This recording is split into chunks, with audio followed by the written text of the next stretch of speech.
బడుగు బలైన వర్గాలకి ఎప్పుడే గాని కిందనే ఉంటారు కానీ పైకి రారు.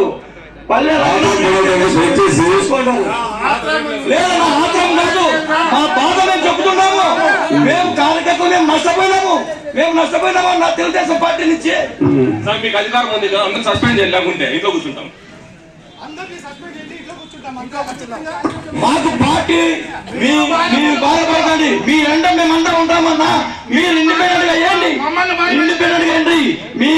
మీరు 2019లో కూడా ఇట్లానే చెప్పి మేము తల ఉంచుకొని మనం పనిచేసాము. ఇప్పుడు చాలా బాధపడుతున్నాము. 2024లో కూడా ఇట్లా చేస్తే మేము ఎక్కడ పోవాలన్నా? మీ మాట వింటూ మేమేమైపోవాలో చెప్పండి. మిమ్మల్ని నమ్ముకున్న వాళ్ళు మేము నష్టపోవాలా?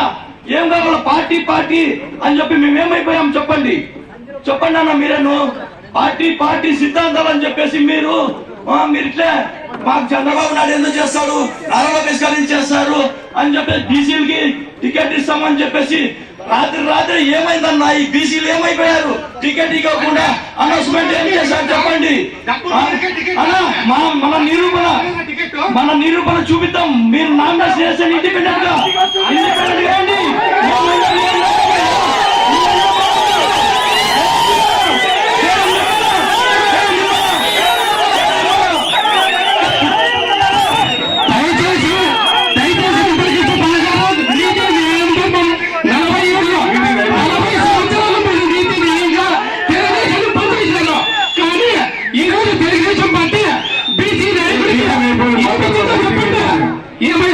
ఇది చెప్పి మాకు ఇట్లా చేశారు. మీరు ఖచ్చితంగా అధిష్టానం దిగొచ్చేంత వరకు తగ్గేదే లేదు.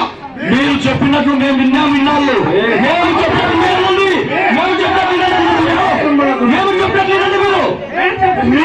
మీ మధ్యకాలం వరకు వచ్చింది. ఒక్కసారి మనకి సంబంధించిన చూపిస్తే 10 సార్లు ఎందుకు రాదు? తాళ్ళ దగ్గరకు వచ్చింది ఇస్తాను. మీరు దయచేసి రేపు ఇండిపెండెంట్ చేసేదానికి మీరు సహకరించండి. అన్న మీ అభిప్రాయాలు చెప్పారు.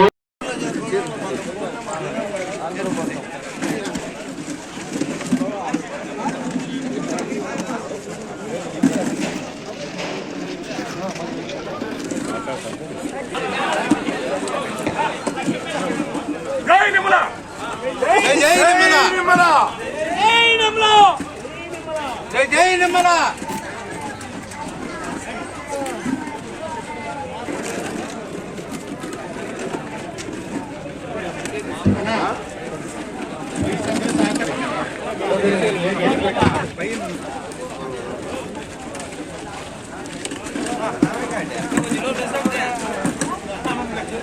పక్కన పెట్టండి.